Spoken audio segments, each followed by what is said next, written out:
নমস্কার। কবিগুরু রবীন্দ্রনাথ ঠাকুরের কবিতা সংশয়।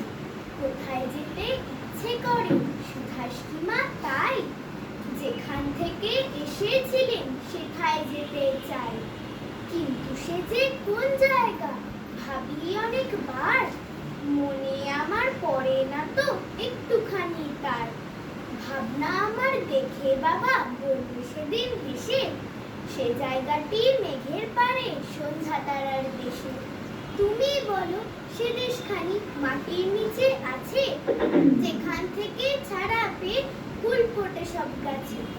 মাসি বলে সে দেশ আমার আছে সাগর তলে, যেখানেতে আধার ঘরে লুকিয়ে মানিক চলে। দাদা আমার চুল টেনে দেয় বলে বোকা ওরে, হাওয়ায় সে দেশ মিলিয়ে আছে দেখবি কেমন করে। আমি শুনে ভাবি আছে সকল জায়গাতে, সিধু মাস্টার বলে শুধু